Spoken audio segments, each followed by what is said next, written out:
a $25,000 check turned into basically over 180 million. That's a slightly good return. Very good return. Yeah. So I think for me in 2013, 2014, it was just about understanding how to build and how to connect. Why does tech feel like a scam? And I'm sorry for dropping this bomb on you, okay? Because we about to get into it.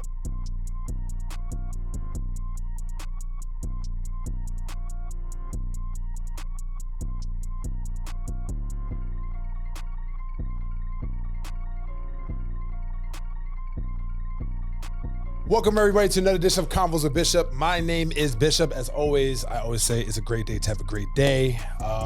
Thank you so much for the YouTube viewership, for the listeners, for everybody who always keep on rocking with us. And today, man, I always have great guests, but today I'm going to be a super student right now, because when it comes to tech, when it comes to just learning about how to navigate as far as dealing with VCs, building companies, also dealing with startups, funding, acquisitions, et cetera. I mean, this man right in front of me is the man right here. I've known him for a little bit, but I'm just so happy that I'm able to actually have this conversation with him and just to learn about his world, him being a tech founder, also with Collab, his company too. We're going to talk about that. And a couple of other topics within the Black tech space that I'm just dying to honestly ask him. My man, Manny Larcher. How are you, sir? I'm doing well. Thank you for that introduction. That's incredible. I appreciate it, man. Yeah, definitely. Nah, absolutely, man. How you feeling? I'm feeling well, blessed.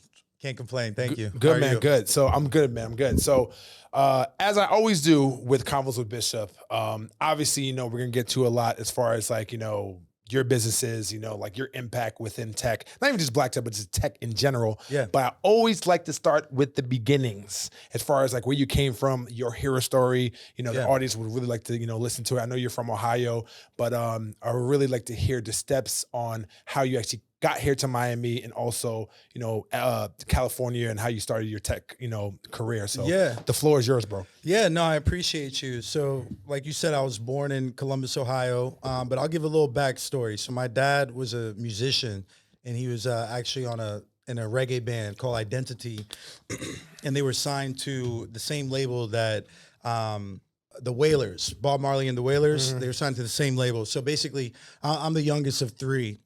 So my older brother and sister, they were both born in New York, and pretty much, New York was a different world in the 80s. So basically my mom, while she was pregnant with me on the train in New York, got mugged. Somebody took her chain and everything. Okay. And that incident for my parents was the kind of catalyst to say, look, we needed to move our family to, somewhere kind of more quiet. And Columbus, Ohio was one of the cities on the tour that his band just always, had a great time in. The community loved them.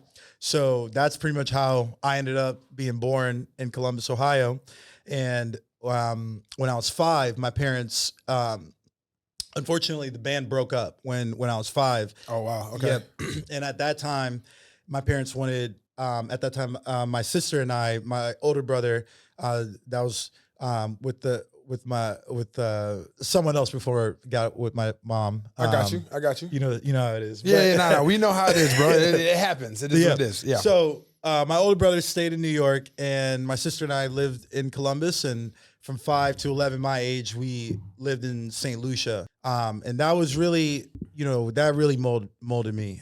Being in St. Lucia, it's the education system was a little bit advanced. And also I was in a Catholic environment. So, uniforms every single day. At that time, if I got out of line, the teacher had the ability to lash me with a hot cane. Oh, wow. Right. Okay. Basically what they would do is say, put your hand out, and they would lash you. Real old school. Real old school, So really, and also I just remember at 11, I was doing pre-calculus, and we would have arithmetic competitions. So I came back to Ohio in 11, and then basically, did high school and ultimately went to Bowling Green, then Ohio State, and then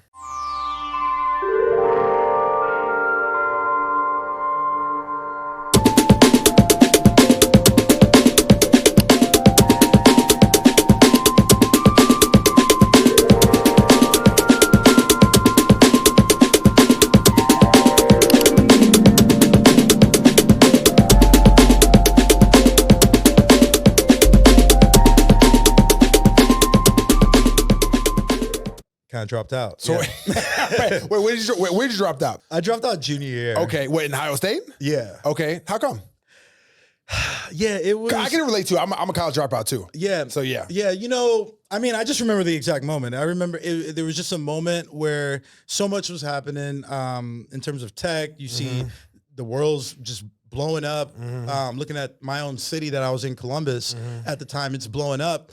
And then I just remember going to a class and they were just teaching us about things that were already outdated and the assignments, so there was a moment where I just felt like I was, just getting dumber in the class, and at the time it was, hey, I'm just going to take a semester off. Hey, I'm going to take a year off. But then as I started working in real life and getting real life practice, to me, that just, defeated anything that I was going to learn in a classroom. So that's a challenge, definitely not an advocate for people to drop out. It's something that, education's super important. And I'm someone that is actively, reading and learning and using the internet, taking advantage of, of classes. But the organized process really just wasn't for me. Yeah, I can definitely relate to that, man, because I went to FIU and I went from FIU from like 2009 to about 2013. I was actually a photographer and videographer in FIU. I did a bunch of shoots for fraternity sororities. And I remember when I was like, working on my photo and video business and then also working at Story doing security, I was just like, I remember at that moment, I was like, yo, like, I know I have like a few semesters left to finish, but like, if I don't leave now, I'm never ever going to know if I can actually do this sick shit by myself. You know what I'm saying? So like, did you get that moment? Like, Yeah. Okay. Yeah. For me, I mean, it's called yourinfodaily.com and it's still up and running, but there was just a moment where I need to start this. I need to learn this. And, I think it's equivalent to what we're seeing right now with AI, where, if you're not using the tools at all, I mean, that's to me, not the way you should be. You should at least learning it and figuring out maybe how you could improve your business on, this. So yeah, I think I just needed to get in and I saw myself going down a path where it wouldn't be entrepreneurship, so yeah, I just really wanted to have more control over kind of my future. Yeah. And I just didn't see that, getting a business degree. Yeah. Within that first business that you had, right, that tech business, like, what exactly did you actually learn from that tech business that you had in order to like actually propel your tech company? Like, what were like, I guess the moments that you actually had that like that were able to like actually forge you into like, the tech guru that you are today? Yeah, no, great question. So initially I didn't even know what a DNS was. I didn't know how to plug my website, and build that. So I think for me, in 2013, 2014, it was just about understanding, how to build and how to connect, right? And understanding the languages, how to build and launch an app, right? So I think that was it initially. And then once I figured that out, the concept of Your Info Daily is to highlight entertainment, specifically new music and art. So in 2014, at that time, The Wedding Crasher was coming out. This is really when Kevin Hart was making his run. Yeah. So the day that trailer dropped, I put that on the website. We were like the first one. Kevin Hart retweets that and we start getting about 30-something thousand views a day. And that moment, that was a crucial moment for us because at that time I was really just focused on advertising, but really what happened is other people saw that I had created something and built it and now it was getting this validation and advertising didn't come, but other opportunities for other businesses came because I showed that skill. Yeah. And that was kind of like, I look at that as the beginning of, me being in tech. So what was next after that? Yeah. After that was a few things. So at that time I had still had an experiential marketing job. So if you're, in Ohio or Florida or California, there's a lot of, brand ambassador type jobs. So I had a very good career in that world. And then I actually set up a lot of groups on Facebook, and still to this day, hundreds of people monthly are, getting jobs. We don't charge for that or anything. So essentially, I was doing that. I still actually had a job, and I was building Your Info Daily.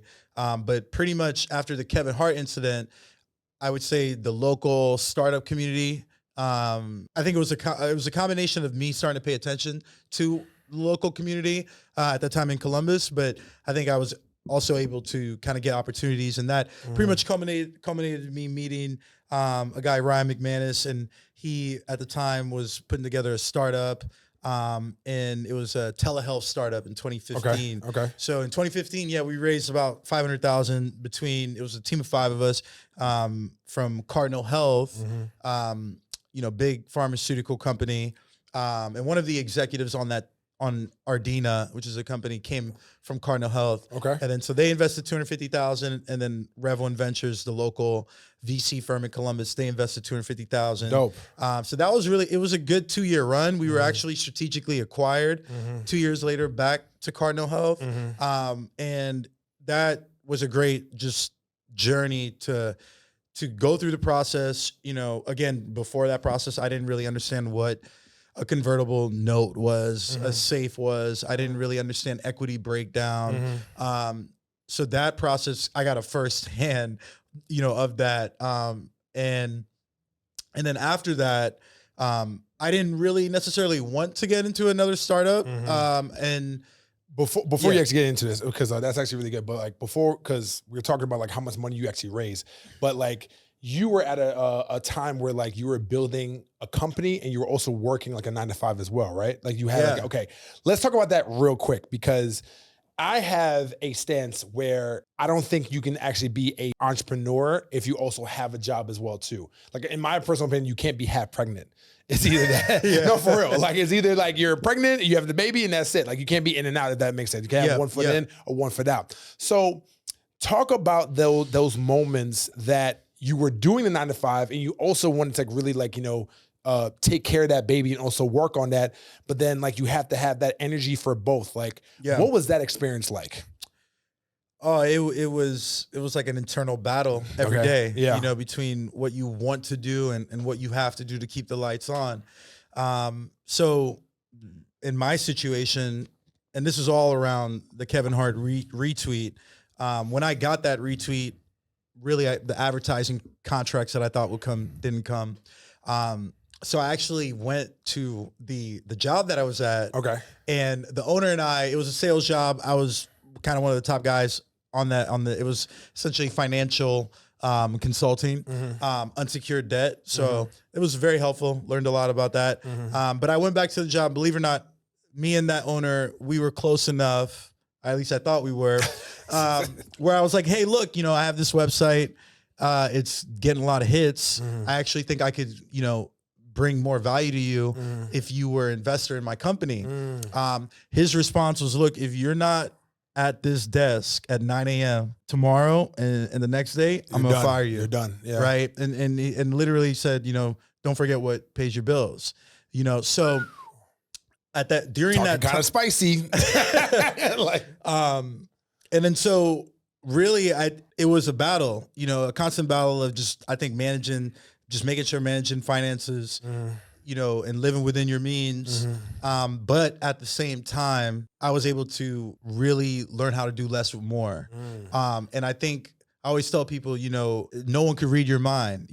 People need to really understand where you are so they could offer help. So I think during that period of time when, I'm kind of juggling multiple things, keep in mind, my job was from 2 to 9. Okay. Right. 2 p.m. to 9. So little different. Yeah. A little different situation. So I was up.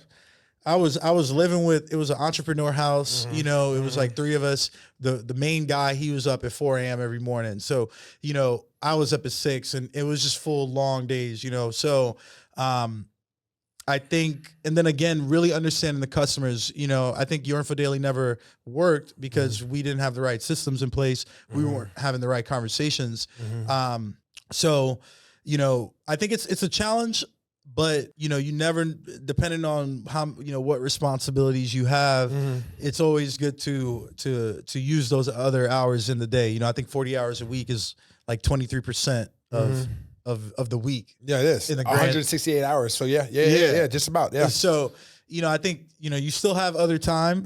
And then we live in a 24/7 world now too, you know, and with social media, you could really leverage a lot of different things. So I think in the case of taking investor money, then yeah, you need to be all in. And most investors will have that stipulation period, you know? Yeah, that's a good segue too, because the next thing I want to ask you is that when it comes to like your first baby that you had, you know, as far as like your startup, you know, you said that you raised like collectively about $500,000, and that was like your first rodeo.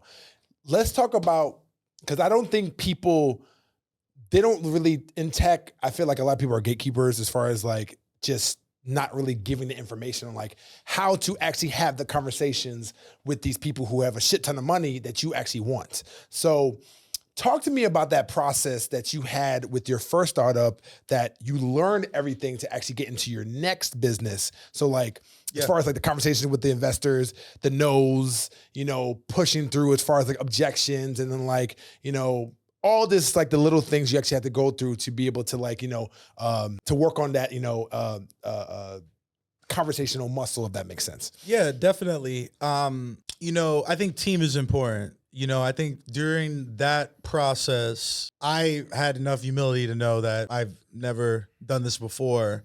So I really kind of was a sponge in the room in that process. And I think, you know, investors truly care about like passion, and is it a big enough pain point?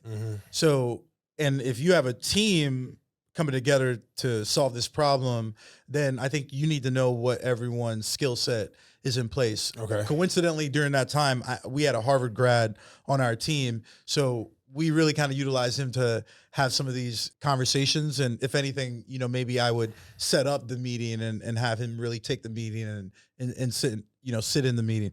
I think there's always, you're going in a meeting with investors and there are two of them. It probably should be three of you. You know, I think it's always good to have numbers in these type of meetings, because really one person is not going to pick up on everything, especially if two people are kind of grilling you, right? But a lot of it is just conversational. During that process, I understood just the nature of really painting the problem, right? I think telehealth in 2015, that was a big problem, you know? And we had a strong team and a good go-to-market plan. So we also had a local company support it. So things kind of came together rather quickly. In the case of that startup, what didn't come together is the traction. Okay. Right. So the idea, the intellectual property of the idea was great, but we didn't really execute the way we really thought we were. Yeah, I got you. Yeah. I got you. So all those lessons you actually learned, you know, like for your next startup, you know, like let's talk about that, you know, as far as like raising money. Okay, cool. And that wasn't necessarily successful, but like you obviously, at the end of the day, like there's no mistakes, there's only lessons. Yeah. So what lessons you learned, and then also were able to actually transition to your next one? Yeah. Well, I mean, it's just a constant relationship game. So, you know, for example, it was a acqui-hire type situation. 3 out of the 5 team members were brought right back on to Cardinal Health. One of the investors, when I would start my own company, one of the investors would use my company as the accredited service provider. Okay. Right. So it was just a constant relationship. We were on the cover of our local magazine as one of like the top 4 startups. That led to me meeting, you know, a local NBA player that was on the, you know, 2008 Olympic team.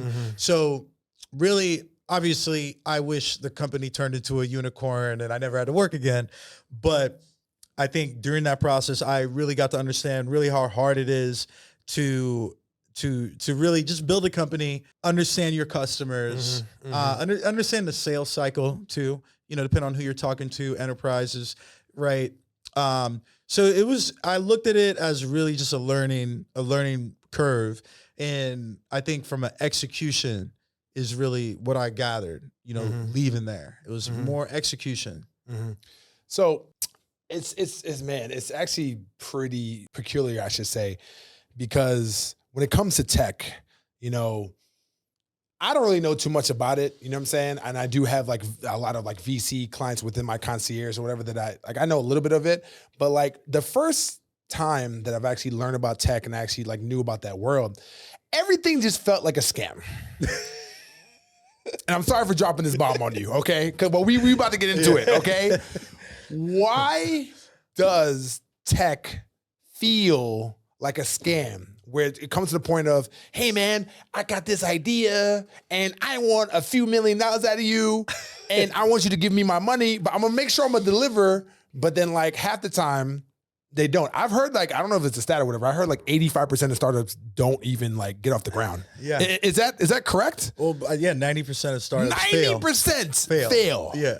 That's a statistic. Okay. Yeah. So here's the thing. If I'm an investor that wants to get into tech and 10% of startups get off the ground, that's kind of like saying like, if we're like, going on top like a friggin', I don't know, let's say we're about to parachute, right? We're gonna do like, go get off a plane, right? Mm-hmm. And before you get off, you're like, hey Manny, by the way, just wanna let you know, before you get off, this parachute that you have right here, there's a 10% chance of this actually deploying.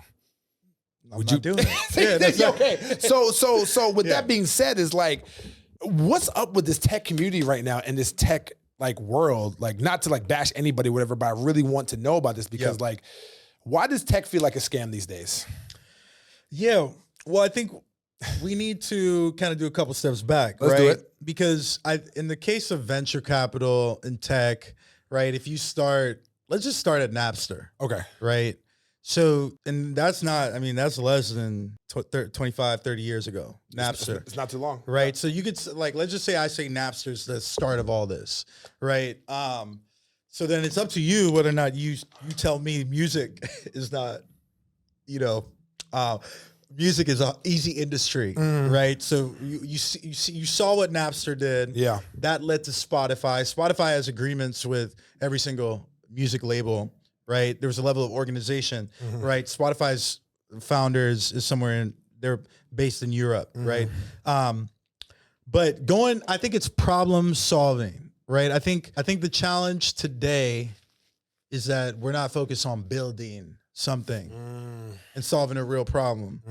Even if someone looks at, let's say you discover Mr. Beast today, you're like, oh wow, he's a big celebrity.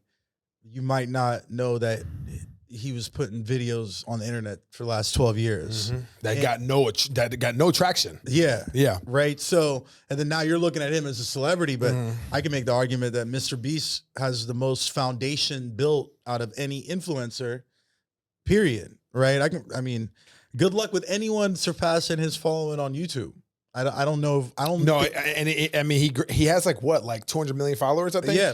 Something crazy like that. You're right. So it's just a level of consistency. So the issue to me today, currently in tech, is that we're just worried about the wrong things and we're not building. We need to talk about building. We need to talk about the problem that we're solving. And then the other side of tech, is how big is the opportunity?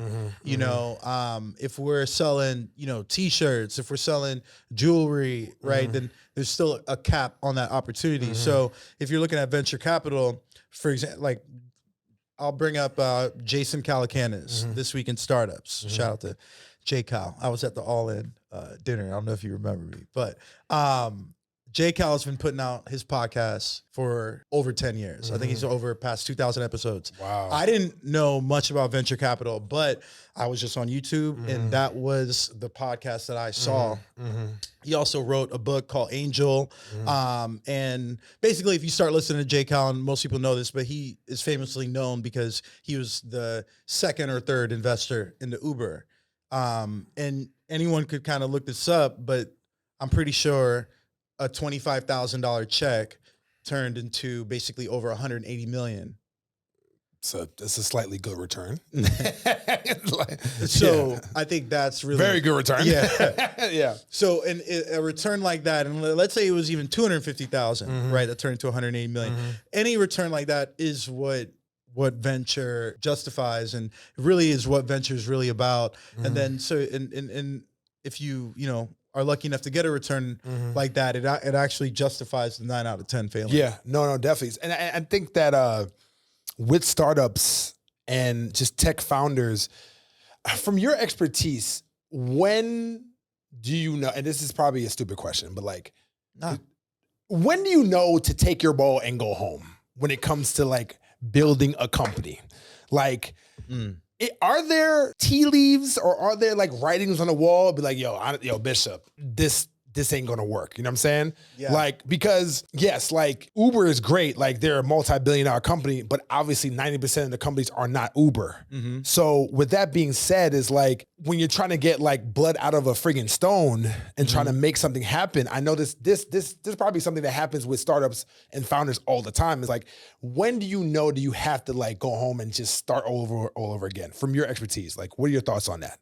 Yeah, that's a good question. So I think in the case of, I think there's some call, capital access planning in the case, right? So if you take in investment dollars, obviously the more investment dollars you take in, the bigger the exit needs to be to justify that for the investors. Also, the payout strategy after an exit happens, the investors will get compensated first. So so oftentimes, and there's a few stories out there where a founder sold a company for, over 500 million, but because investors had to get their, returns first, the founder walked away with a couple million, right? So I think founders need, if you're raising capital, you need to understand the numbers, the metrics, and all, right? And then on the flip side of it, I think it's just talking to your customers at the end of the day. I think if you're just, hitting your head against the wall, I don't think it's easy building a company. And it's a constant, reiteration and refining the product. But I think people tell you whether or not you're building something valuable. And I think it's just your job to listen. I think if you are building something valuable, somebody will tell you that, and then they'll even give you advice on how you could make it better. And that's really the case with our company and what it looks like today. And I think that's the most important thing. I think you really need to listen to your customers, because sometimes founders think that, obviously you have an idea that exactly what people want, but once you're actually working with 10, 15, 100, you should be able to really get a decent idea. And then hopefully that could turn into thousands of customers, or it could be a vertical where they're paying you, those 100 customers are paying you hundreds of thousands, right? So I think it's really about the problem that you're solving, and you have to have humility to know that it's not working and to improve on it. Yeah. And then I do believe that at times taking capital or working with venture capitalists or whatever, as far as like investing into like your startup, may or may not be the route to go. And I know one of the things we actually had as far as like our pre-conversation is that utilizing your own resources to try to like at least get it off the ground, or at least try to be self-efficient before you take on that juggernaut investor to be able to work with them. So one of the things you said is like, the power of credit, as far as like just using that to also fund your startups. So I kind of want you to get into that. Yeah, definitely. Real estate in many markets. I live in Ohio as well. You could find tons of houses in Ohio, some near lakefront for under 200,000. Depending on your credit situation, you might be able to walk into those houses with no money down, maybe 20%, and with a monthly payment of under $1,000, right? So if you do that 4 or 5 times, you're already a millionaire on paper. And then now you have that leverage. The banks obviously will trust you. A FDIC insured bank, there's just more capital there than than investors. If you think about it. Facts. So a bank's job is, they want to give you loans. They want to, right? So I think and then also from a founder perspective, you're not giving up equity at the end of the day. So, and then I think when you do that, you might appreciate that investor even more, because investors bring capital and connections to the table, especially if they've sold companies before, they understand what it takes. They have those relationships. So I think the more that you're able to leverage it, your own credit, and build that up, it just sets you up when you're going into these conversations. and you're reviewing financials, it just makes you look just more, prepared. Hey, are you an entrepreneur or business owner and you feel like you had a ceiling in your business? Well, it's not because there's anything wrong with your products or services. It's simply because you need more exposure. More people need to know who you are and what you do. My name is Brendan Boyd, and I want to help you get on more podcasts, more YouTube shows, and other opportunities to get in front of more people. All you need to do is click that link below and book a call with me or someone from my team, and we're going to find out if we're a good fit to help you get in front of more people. And I do think part of the investing, talking to accredited investors, the process is almost similar to buying a house, right? Where you have to have a good credit score. You have to have a job. You have to do your taxes on time, right? Or you're not getting approved for that house. Yeah. With investors, you still have to have a good pitch deck. You have to have a plan, a strategy for the use of funds, capital access planning, and then a data room essentially is something that you should have that will have all the documents, your articles of incorporation, your employees, your cap table, other decks, that investors are going to want to see. So I think people just having those three things ready, that's really the things investors need. Most investors don't. I mean, I've never heard an investor doing a credit check on you. No, right? never. Yeah, no, facts. No, that's actually really true. And then honestly, it's like, it's either, there's different ways to skin a cat, but it's like with the bank, it's like they want to give you the money, but obviously you need to kind of make sure that you have the criteria. But then like with investors, it's more so of a standpoint of like, why should I give you this money? Because everybody else wants me to give them their money. So why are you different than others? Yeah. And look, if you've never sold a company, if it's your first time, I think presentation and articulating the opportunity is the most important thing. I think that's where people really kind of struggle. And, as I've kind of talked to more people, I think San Francisco is so advanced where the education for you to learn this is siphoned through Y Combinator, obviously. And then I'll give, JCal's launch accelerator. Yeah. But those are very hard to get into. Right. So I think that's really the issue. But nowadays, it sounds like there's just almost maybe too many people giving advice where, I think it's kind of the issue. There's a guy, Ben Lang. He goes back and forth from New York, San Francisco, Israel, super resourceful.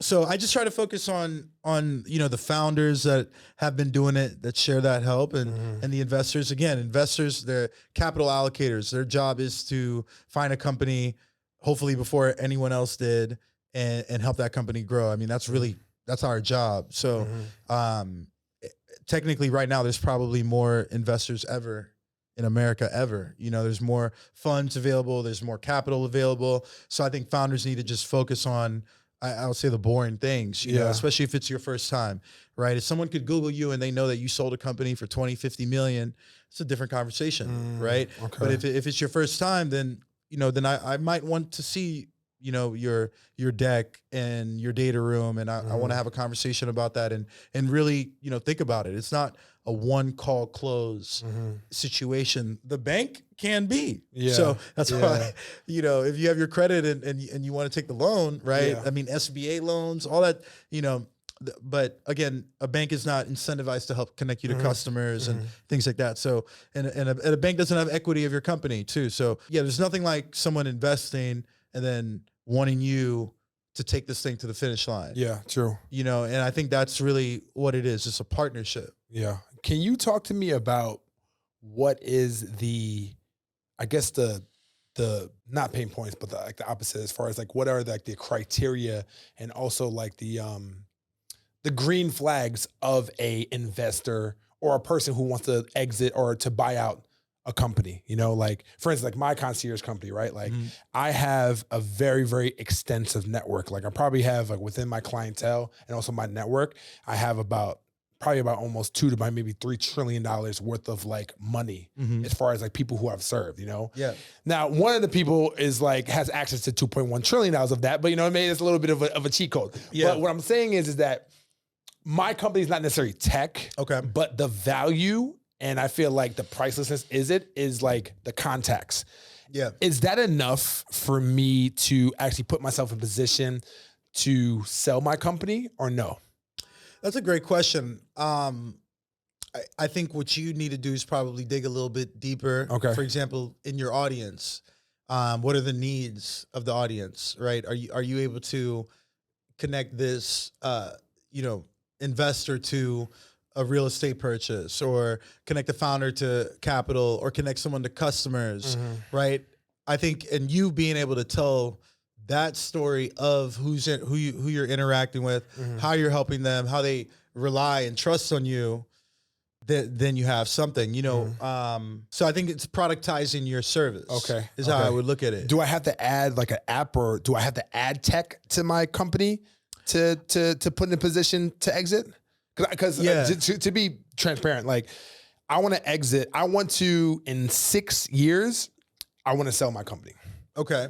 So, short answer, yes. I think I think tech, you'll probably get bigger multiples on your exit, right? So if I have a real estate portfolio, I might get, that might not be a good example, but typically it's like 4x whatever your revenue is, right? Is what someone, a private equity firm will probably purchase. But again, in these tech companies that get the 10x multiples, it's all about the data that they have. I see. Right. I see. So, Teslas are great and everyone likes them, and the energy, yada, yada. But the other caveat too is no one has more self-driving data than Tesla. So when you start talking about autonomous vehicles, right now we're in Miami, there's Zooms, right? Or Zooks. They're going up and down. They're getting ready to drop here. The autonomous vehicles. Okay. Yeah. Okay. Right. So the thing about Tesla that's interesting is technically one day we could wake up and it could just be a software upgrade and they're all autonomous. Yeah. Whoa. Okay. That's fucking scary. I'm sorry. That's crazy as hell. See, this is the reason why I don't really fuck with y'all tech people. Yeah. Because it's like, dog, it's like literally in a moment, like, nigga, y'all could just take over. I mean, y'all low-key are. But go back, keep it on your point, right? Yeah. Because what I just described is a business within the business. Yeah. Right. So, and that's how I would look at it with where you're at, right? You have a platform, you have a media platform, right? You are actively connecting people to travel, right? Leisure services. Yes. Right. So I think it's how can you automate that process a little bit more? And also if anyone wants to purchase your company, they want, it's almost like a house. Like I just want the keys and can I manage it? So I think that's the other challenge too, where it might be the business can't be so attached to you. Are there processes in place? Is the bookend and all that stuff easily handed? Can that be handed off? And that goes right back to the presentation, making sure everything is in place. Because I've seen a lot of deals sometimes just, they kind of eviscerate by just lack of presentation and documents. And so, yeah, no one can read minds. So the better you have all these documents in place, the easier it is for you to just hand it off to someone, and then it's a conversation of the value. You definitely put me on game right there, man. I appreciate that. Okay, so let's move forward the conversation just a little bit. So I don't even know how the hell to say this, but we're just gonna have to get into it. Okay, so one of the things we talked about, right? And I feel like this is like a very, very pressing issue in our community, that within Black tech, there is a notion that our people don't really get as much funding as said other parties. Now, that may be true, but I do believe that there is just a little bit more to the conversation other than like, I ain't trying to give these Black people this fucking money. Oh, yeah. So there's more to that. And I think that for people who think that that's literally just the case, they're ignorant and they're only like, honestly, like looking from the outside in. I mean, we can, you can name like so many people that have been, funded, you know what I'm saying? But like, but what is like the limiting belief that we have as people when it comes to that? Because at the end of the day, like, even if it's true, what are you gonna do about it? Yeah, I think honestly, I think us as a community, as a culture, we should look at these outlets that promote this every year, and we should start second guessing them. At the end of the day, they are tracking X number of firms, and they're putting out that report, right? So whether it's true, I mean, so yeah, if they're tracking, 20 companies and this is what 20 companies invest in, yes. But I think what I have started to do is question, why are you promoting that to me everywhere? Now, the reality is it's not true in terms of investment and funding. It's just, again, they're tracking 20 or whatever firms and they're giving you that number. The firm that I'm at, for example, over 30% of the 180 investments are in minorities or women. So, and also, what about every professional athlete, every Black professional athlete and their investment? Are they calling them? Are they asking them what they're investing in? I don't think they are. Yeah. Right. True. So that's a massive, population that no one's really kind of talking about too. So I do know that if you keep reading these things over and over, it might make you not ever want to start. Yeah. And that's to me the biggest issue. Yeah. Never starting. No, yeah. And I also do think that the biggest issue as well, not everybody, but the people I've had conversation with, as far as like, oh, I can't get funny. It's like, yo, like, have you made up your fucking bed? And what I mean by that is that, like, how is like your makeup and also like your foundation of your company? And when I asked him like 3 questions, like, yeah, how's your executive summary? How's your marketing analysis? Like, how's your business plan? And then like, what's your pitch? Then they're like literally stuttering. And I'm like, well, I mean, if I'm grilling you like this and I'm not even in tech, that's another thing. What do you think, like, the top VCs or anybody who wants to give you money, how they're going to like, honestly, like, drill you too? So I think that we as people have to hold each other accountable when it comes to us being able to upgrade and like, yo, bro, like, I'm gonna keep it. You know what? Fuck it. I'm gonna take off the gloves. Just because you Black, like, that, you should not be necessarily thinking that you have to get a pass. Like, bro, like, at the end of the day, it's like, yo, bro, like, all of us is gonna have to work in order for us to put us in position. You know what I'm saying? 100%. And then also too, just because like you're not getting it funded and I'm like pointing things out and I'm poking holes, don't give me the freaking race card. Yeah. Because like, oh man, I'm not getting this because, my race. Like, no, my dude, like, that's not the case. Like, I'm showing you that the reason why you're not getting it is because A, B, C, D, E, F, G. So what I'm trying to say is that like, we have to have this a little bit more callous to our skin in order for, as a people, I'm talking about us now, for us to like really, really just like put ourselves in position and like, just understand, like, yo, it's a dog-eat-dog world. Like, yes, are there racist people in tech? Of course there are, but like, there's racist people all over the place. So it is what it is. There's racist people all over the place, right? I think this nature is this is essentially as capitalistic as you can get. If you build something valuable and if the terms are right, I'll invest for a percentage and I'll help you build it. I really don't know what's more transparent than that. But if I say it, I'm a coon. Like if people be, oh man, I don't know, man. I think that, no, there's a lot there, but I think us as a community, right? We can't be so short-tempered with getting feedback. It's called emotional intelligence. The only reason I got here is I mean, the stuff that my mentors, I think about this a lot too, actually. The way that I was trained, I just don't, like, people aren't trained like this anymore. I used to have, my managers pull me inside and play my calls and say, why did you say this? Like, what's wrong with you? You have diarrhea of the mouth right now. You need to shut up. You're right. And I mean, that's how I got better, and there are just countless stories where I would meet someone and, essentially like, help me. And they're like, yeah, you're just not ready right now, So I think you just need to go through that. I'm reading a book. Everybody in the culture should read this book, but it's Why Should White Guys Have All the Fun by Reginald F. Lewis. Okay. And at the end of the day, he was 50. He was one of the richest Black men in America, most wealthiest business, billionaire. If Reginald was alive today, it would be very interesting because of who he was and his personality. And he had a diverse law firm. He owned over 60 businesses, world businesses. But the thing about his book, when it's obvious, he was in the 60s and the 70s.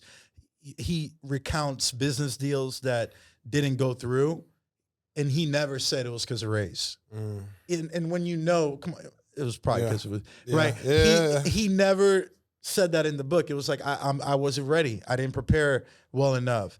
And I just think, my parents are St. Lucia, and I was just raised, you have to work 4 times harder than them, right? So I don't know if people still think that anymore, but I think we should think that in the case of when you are competing with someone maybe that has, their parents had 40 acres and a mule, right? Like there's economic advantage that they have. So you should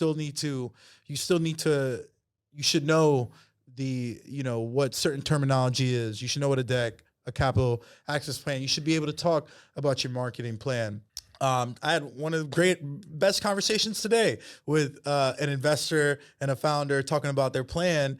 And after the call, the founder said, this probably would not be a fit, but it might be a fit in a year from now. But the advice that they gave me was so invaluable. Yeah. That's really the mentality.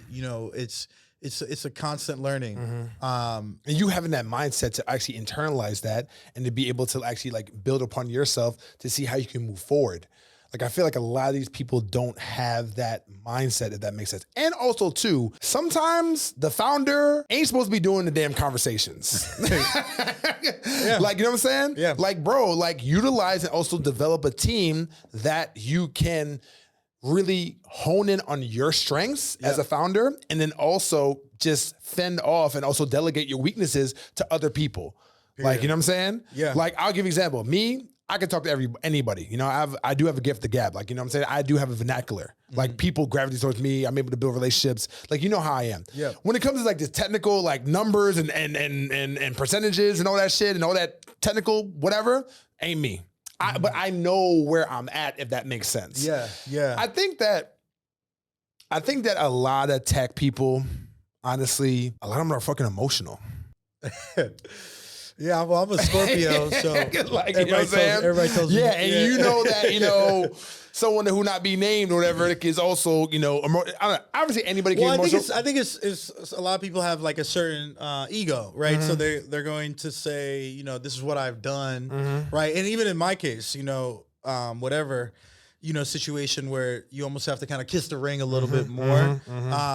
So there's probably, but I think there's that in everything. You like Luka Doncic just got traded, right? True. So True. I think there's a little bit of that in every field, There is. Yeah. No, definitely. So all the things that you've been through as far as like, your expertise in your career, like the newest venture you have right now is your company Collab. Yeah. So really want to get into that because as far as like just understanding and just like pointing out like the problems that we have within tech, I think with your company, like you're giving the solution to it as far as like, what your company stands for. So yeah, at least trying. Yeah. Yeah. So please talk about that, man. Cause that's, I signed up. So that shit is dope. I appreciate you. Always. So Collab literally was a partnership with Michael Redd and Danny Ortiz. They have a nonprofit called the Wave Columbus. And in 2018, we were just doing free events, basically at a office. People come, connect. And then really when the pandemic happened, obviously couldn't do events anymore. And then so really the pandemic was really, first 2 weeks of March was very interesting. But basically there was a moment where, really I think everyone always considered me a connector and helping people and connecting people to resources. But really I couldn't do that. I couldn't meet. So then that's really how we created Collab. And it's really a platform where we give out free information. I look at it as like a media outlet, and we give out free information. We're letting you know companies that are raising on a weekly basis. We're letting you know who they are, the investors. Sometimes we give away their pitch deck for free, so you could to learn about this. And how we make money is we have it's a subscription as a service. So typically entrepreneurs, small businesses, we do have some large companies on there as well. They're joining for access to experts, access to new customers, you know, advice on their materials, and basically the higher the plan that they pick, the more that they get. So we started that in the pandemic, and it's been a blessing. We have hundreds of customers. I think last time I checked, like 30 states. Right now, and it's just been, I mean, just a lot of incredible success stories. Just seeing people start companies, raise funding, get married, just all types of things. That's dope. That's dope. What makes this company that you have right now, Collab, like special compared to like the other startups you had? Because I'm feeling, and I'm also seeing the excitement on this like company, right? It's not a startup. It's not considered a startup no more, right? Yeah, since we're in year 5, startup's technically 3 years. Got you. I ain't trying to disrespect. You know what I'm saying? We gotta make sure we have the tech terminology right. You know what I'm saying? But yeah, man, I see you light up when we talk about Collab. So what makes this so special compared to the other ones? Yeah, I think a couple things. I think like community, right, is the easy answer. I feel like we were doing community before it became a hot word. The other side of it is there are hundreds of universities that we've partnered up with for free, and we've helped connect, students to their first jobs. Our foundation that was built before we ever even thought about, having a SaaS company, and I, that I guess excites me the most, because really Collab, this was never really a thought, when we first started in 2017, 2018, at least to build this software company the way we're building it. So look, I was listening to a podcast. Someone said, create something that everyone could afford. If you're lucky, a few, 100 people will sign up. But if you're really helping people, and if you're blessed, thousands of people, and your impact will be felt. And that was my idea with Collab. When we started, it was $5 a month, right? And then as we started to scale and kind of proved out the value, the minimum plan is $35 a month. Most people, they'll go out to a bar and they'll spend more of that tonight. Yeah, facts. How I look at it is, if you're really serious about your company, then you could figure out $35 a month, right? So because I think the value is so affordable, we've had people that have been, customers since we started, right? Someone from Richmond, Virginia, 2 days ago just sent us a message. They do in-home caregiving. So shout out to Comfort Keepers in Richmond, Virginia. But just send us an email. And it was just such a gratitude email, that really is what keeps you going. I think when you're running a company, when your customers just let you know how appreciated you are. Yeah. I don't know why what else do you want? No, definitely. What's your why? Look, my parents came here and they did a lot. And, I unfortunately lost my sister to cancer during the pandemic.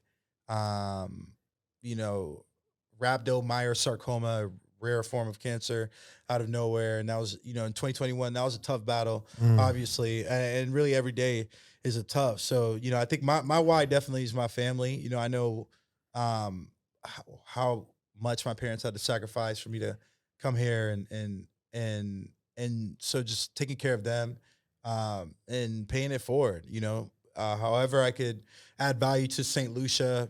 I would love to bring more tech jobs to St. Lucia, or even just, hire people to run social media campaigns in St. Lucia. The average St. Lucian lives off $450 US a month. So, for me, it's still about paying it forward. And I still think we're very early in it, and I just think, just in terms of tech, right now, it's infiltrated how everything in our life. Your platform, you have, I think I saw coming up on 100,000 followers, right? So, tech has essentially, infiltrated our life. How I would look at it is, how do you all use it to make your life easier, right? There's a tool called Zapier where it's like, if this happens, then that could happen. And you could just set it up and it's $20 a month.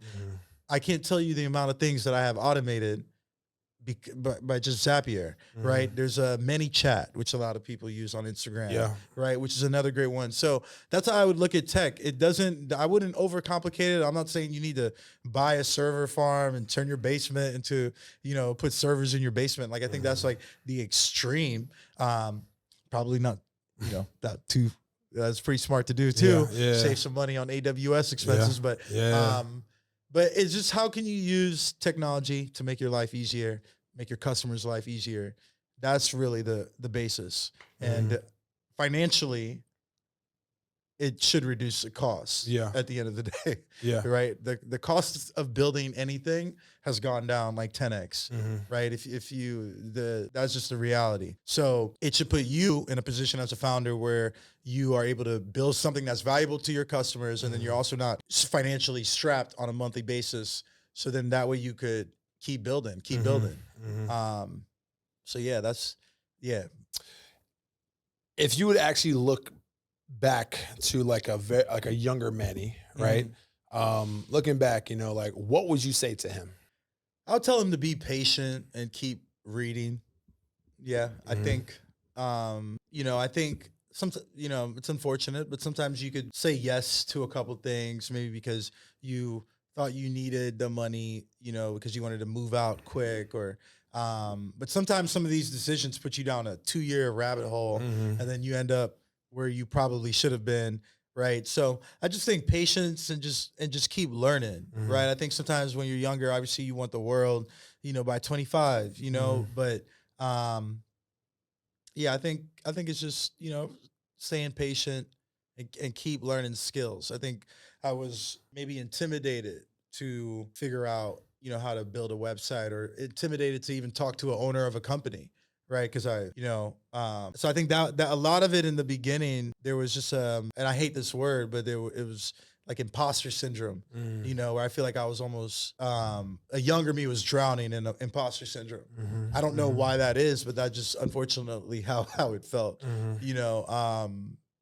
so, and to me, I think everything just changed once I just slowed down. I don't know if that's, you get older, but once I really start to slow down and just understand certain things, I think the world starts opening up, Going into a meeting with an investor and talking a mile a minute is never going to help you. Yeah, facts. Yeah, no, I got you. So man. Everything is about just like, progressing and also learning from like everything that you've done and see how you can definitely, better yourself. Yeah, man, this has been phenomenal, man. I really appreciate your time. This has been really freaking dope, man. One of the better conversations I've had, honestly. So I appreciate you. Oh, thank you. So before we wrap up, I have this last segment that is called The Last Call. Okay. So the last call is going to be a variety of different words I'm going to give you. And I need the first word or the first thought that comes to your mind. Okay. You ready? Yeah. I bet. All right. Ohio. Grit. Okay. Bowling Green. Cold. Windy. Cold. No, that's fine. Ohio State. Buckeyes. But that's simple. So I think of High Street for some reason when I think of Ohio State first. Yeah. I got you. Your first startup. Your Info Daily. Okay. So, but what about it? Like, give me like, was it like inspirational? Was it? I think it's curiosity. Okay. Curiosity. The level, that feeling that I had when I launched it, believe it or not, I still have today. So I think it's, how do you keep that? Your first business partner. Honestly, I feel like I've really only had one business partner. Okay. Yeah. I really don't think but yeah, Lenny Burkhead is really the only partner that I've had. So give me a first start. Give me a first start that you think about. Got it. Yeah. So yeah, the one that we, I don't think we were, I never felt like I actually, like they treated me like a partner. Got you. So like regret or like kind of like for resentment, me, it's just or more like one word. What do you think? I look at that as as humility and Humility. and Okay. an understanding execution. Okay. Got it. So that's just how I look at it. I Got think, you. yeah. Your first I guess your first opportunity of like your funding, when you got first funded, the first 250,000 that you got for your company, how did you feel? It felt like it felt like I was in a cage, in a trap, where everyone thought that we did it, but I knew it was just getting started. Mhm. And in that case, I don't think we ever really got past that. I got you. Yeah. Family. Yeah, just love, support, gratitude, Got you. first generation. Yeah. Got you. Collab. Community, collaborate and elevate. Got you. And the last one, and on this one, you can have a couple more words to it. Manny Larcher. Yeah, well, my parents named me Emmanuel, God is with us, and Manny just stuck. So yeah, I think I'm all about paying it forward. I think, I believe in karma, and I think that, my grandma once said, you are exactly where you are for a reason. Mm-hmm. So it's important for you to just have faith. Mm-hmm. I think we can't rely on fear and stuff like that. I think it's just having faith that, trusting if you put in the work, that everything's going to work out. That's how I live. Got you. Manny, man, I appreciate your time. This has been freaking phenomenal. Before you wrap up, you can actually give a couple of shameless plugs as far as where it can find you, your company, Yeah, appreciate you. This has been a blast. I'm going to definitely keep up with you and everything that you're doing, Marvel. So thank you.